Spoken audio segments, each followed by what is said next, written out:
इन्हें सत्ता सौंपी थी, लेकिन इन्होंने सत्ता को अपनी तिजोरी भरने का माध्यम बना लिया। हेलो दोस्तों, नमस्कार। स्वागत करता हूं एक बार फिर से आपके अपने प्रिय चैनल पर। दोस्तों, आज की जो बड़ी खबर लेकर आए, जहां पर बिहार चुनाव को लेकर बड़ी ओपिनियन पोल दोस्तों आप सबके सामने हम लेकर आए, बताएंगे एक एक बड़ी खबर दोस्तों। लेकिन उससे पहले अगर आप भी प्रधानमंत्री नरेंद्र मोदी जी के हर फैसले का दिल से समर्थन कर और बिहार में एनडीए की सरकार बनते हुए देखना चाहते हैं तो इस वीडियो को अभी कर दीजिए लाइक, चैनल को कर दीजिए सब्सक्राइब, बेल आइकन दबाइए, साथ ही कमेंट बॉक्स में लिख दीजिएगा जय हिंद। जी हाँ दोस्तों, तो चलते पहली और बड़ी खबर की ओर दोस्तों, जहां आपको बता दे बिहार चुनाव से जो अभी की सबसे एक्सक्लूसिव बड़ी खबर आ रही है, जहां आज तक मीडिया की तरफ से ओपिनियन पोल में महागठबंधन को 100 सीटें भी हासिल नहीं हो पाई है। जी हाँ दोस्तों, बड़ी खबर बता दें, बिहार में ओपिनियन पोल के नतीजों के अनुसार महागठबंधन फिर से राज्य में सरकार बनाती हुई दिखाई दे रही है। लोक नीति और CSDS के सर्वे में सीएम नीतीश कुमार की अगुवाई में एनडीए को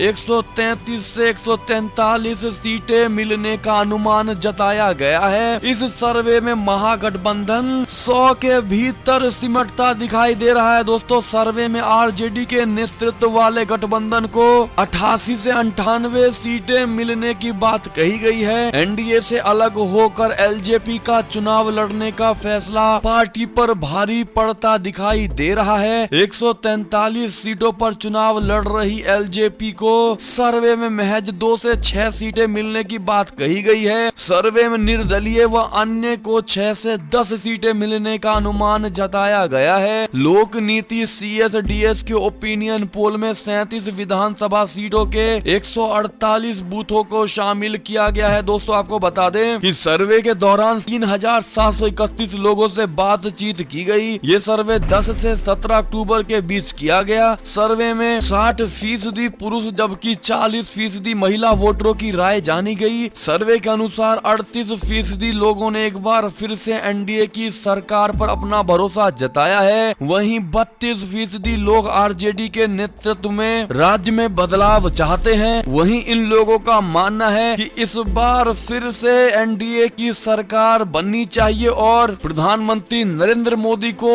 और आगे आने वाले 5 सालों के लिए ये लोग चुनना चाहते हैं दोस्तों। और चाहते हैं कि जिस तरीके से पिछले 5 सालों में एनडीए ने काम कराया है बिहार में, इसी तरीके का एक और मौका पब्लिक देना चाहती है। दोस्तों, बिहार की जनता उनको एक मौका देना चाहती है कि फिर से बीजेपी इसी तरह से विकास करवाए बिहार में। ऐसे में दोस्तों, ये ओपिनियन पोल से साफ जग जाहिर होता है कि एक बार फिर से बिहार में एनडीए की सरकार बनने वाली है। आप सभी लोगों को कांग्रेचुलेशन दोस्तों। और ऐसे में आपकी क्या राय है और आप इस ओपिनियन पोल से कितनी सहमति दिखाते हैं दोस्तों, जरूर बताइएगा। और आपके हिसाब से किसकी सरकार बनेगी बिहार में, कमेंट करना बिल्कुल मत भूलिएगा दोस्तों। अगर आप भी बिहार और पूरे भारत को आगे बढ़ते हुए देखना चाहते हैं दोस्तों, तो अपना योगदान जरूर दीजिएगा कमेंट सेक्शन में अपनी बात रख करके। चलते हैं एक और बड़ी खबर की ओर, जहां आपको बता दें कि वो कहते हैं कि जम्मू कश्मीर में आर्टिकल 370 फिर लाएंगे। प्रधानमंत्री मोदी का विपक्ष पर निशाना। जी हाँ दोस्तों, बिहार विधानसभा चुनावों को लेकर प्रधानमंत्री नरेंद्र मोदी ताबड़तोड़ चुनावी रैलियां कर रहे हैं। सासाराम की रैली में प्रधानमंत्री मोदी के निशाने पर लालू परिवार और पूर्व की यूपीए की सरकार रही नीतीश कुमार के साथ मंच साझा करते हुए प्रधानमंत्री मोदी ने लोगों से फिर एनडीए की सरकार बनाने की अपील की। तो वहीं गलवान वैली से लेकर पुलवामा के आतंकी हमले और अनुच्छेद 370 का भी जिक्र किया। प्रधानमंत्री मोदी ने विपक्ष पर निशाना साधते हुए कहा कि जम्मू कश्मीर से आर्टिकल 370 हटने का इंतजार देश बरसों से कर रही थी। ये फैसला हमने लिया, एनडीए की सरकार ने लिया, लेकिन आज ये लोग इस फैसले को पलटने की बात कर रहे हैं। ये कह रहे हैं कि सत्ता में फिर से आए तो आर्टिकल 370 फिर लागू कर देंगे। ऐसे में दोस्तों, प्रधानमंत्री नरेंद्र मोदी ने सही तरीके से विपक्ष को आड़े हाथों लिया दोस्तों और सही क्लास लगाई विपक्ष की। और ऐसे में बिहार की जनता को विपक्ष के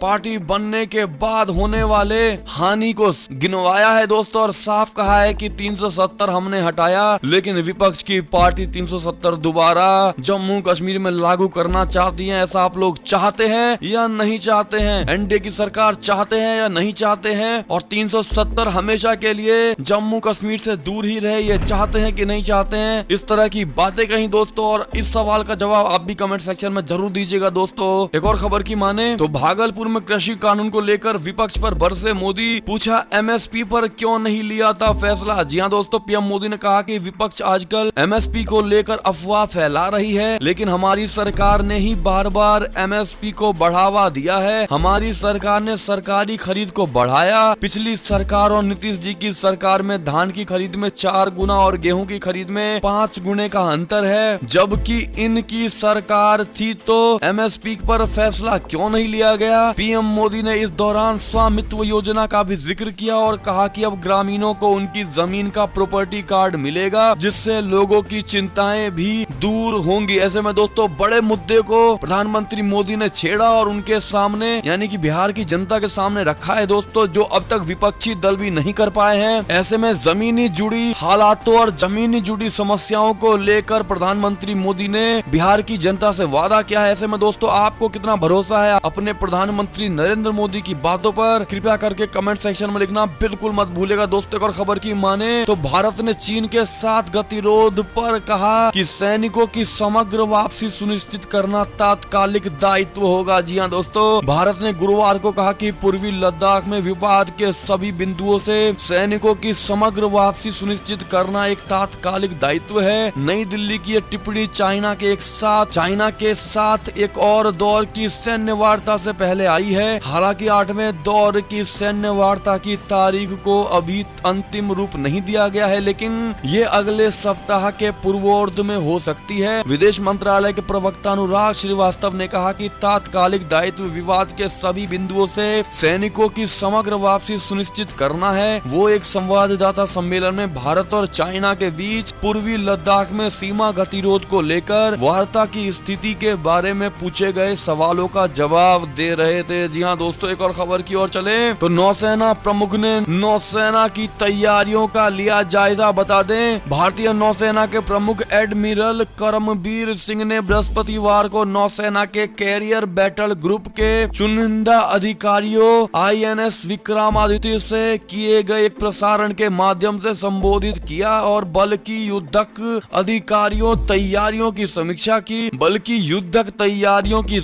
की। अधिकारियों ने इसकी ये जानकारी दी है दोस्तों। अधिकारियों ने कहा कि एडमिरल सिंह ने अपने संबोधन में पिछले कुछ महीनों के दौरान नौसेना द्वारा युद्धक तैयारियों को चरम रखने के लिए बल की सराहना की है। जी हां दोस्तों, नौसेना प्रमुख ने कहा कि आने वाले महीनों में नौसेना को अभियान की तैयारियों के लिए उत्साह बरकरार रखना ही होगा। जी हां दोस्तों, ऐसे में बड़ी खबर आ रही थी चाइना भारत विवाद को लेकर। दूसरी बड़ी खबर की बात करें चाइना से तो चौतरफा दबाव से बौखलाया है चाइना। राष्ट्रपति जिनपिंग ने दिया ये बयान। बता दे, चाइना के खिलाफ दुनिया में तेजी से माहौल बनता दिखाई दे रहा है। भारत से सीमा विवाद और कोरोना महामारी के चलते कई देश बीजिंग से मुकाबले के लिए एक साथ आ गए हैं। इस अंतरराष्ट्रीय गठजोड़ ने चाइना की नींद उड़ा दी है। वो अपना डर छिपाने के लिए बयानबाजी का सहारा ले रहा है। चीनी राष्ट्रपति शी जिनपिंग ने शुक्रवार को धमकी भरे अंदाज में कहा कि यदि चाइना के सुरक्षा हितों और संप्रभुता को नुकसान पहुंचा तो हम खामोश नहीं बैठेंगे। जी हां दोस्तों, इस पर आपकी क्या प्रतिक्रिया है जरूर बताइएगा, और किस प्रकार से भारत को जवाब देना चाहिए चाइना को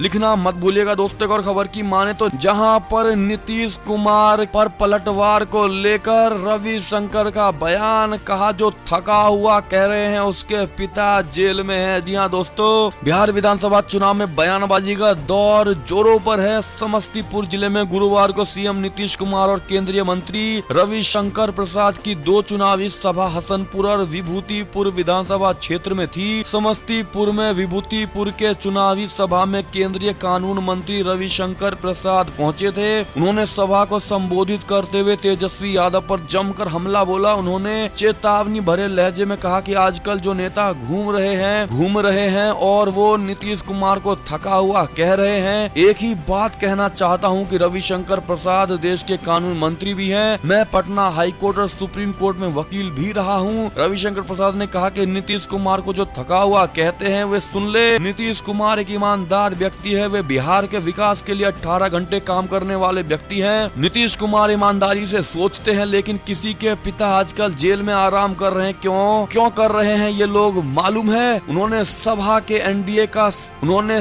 के अंत में कहा कि एनडीए का सपना है कि बिहार का विकास हो, उस दिशा में नीतीश कुमार काम कर रहे हैं। ऐसे में दोस्तों बड़ा कटाक्ष किया गया है तेजस्वी यादव पर और तेजस्वी यादव के आराम करने वाले बयान पर, थके वाले बयान पर। ऐसे में आपकी क्या राय है दोस्तों, जरूर बताइएगा। अंतिम खबर की बात करें तो किसानों के लिए बड़ी खबर, जहां प्रधानमंत्री नरेंद्र मोदी 24 अक्टूबर को शुरू करेंगे किसान सूर्योदय योजना। इससे लेकर सारी बातें आपको बता दें। किसान सूर्योदय योजना सिंचाई के लिए, दिन में बिजली आपूर्ति के लिए मुख्यमंत्री विजय रूपाणी के नेतृत्व में गुजरात सरकार ने हाल ही में किसान सूर्योदय योजना की घोषणा की थी। इस योजना के तहत किसान सुबह 5 बजे से रात 9 बजे तक बिजली पा सकेंगे। राज्य सरकार ने 2023 तक इस योजना के तहत पारेषण अवसंरचना स्थापित करने के लिए 3500 करोड़ रुपए का बजट आवंटित किया है। जी हाँ दोस्तों, ऐसे में आपकी क्या राय है? और ये थी अब तक की सारी बड़ी खबरें। और दोस्तों आपको हमारा ओपिनियन पोल अच्छा लगा हो तो कृपया करके इस वीडियो को शेयर जरूर कर दीजिएगा दोस्तों, ताकि आपके जैसे अन्य दोस्त, आपके मित्र, भाई, बंधु सब देखें। तो शेयर करना बिल्कुल मत भूलिएगा और अभी कर दीजिए इस वीडियो को लाइक, चैनल को कर दीजिए सब्सक्राइब, बेल आइकन दबाइए।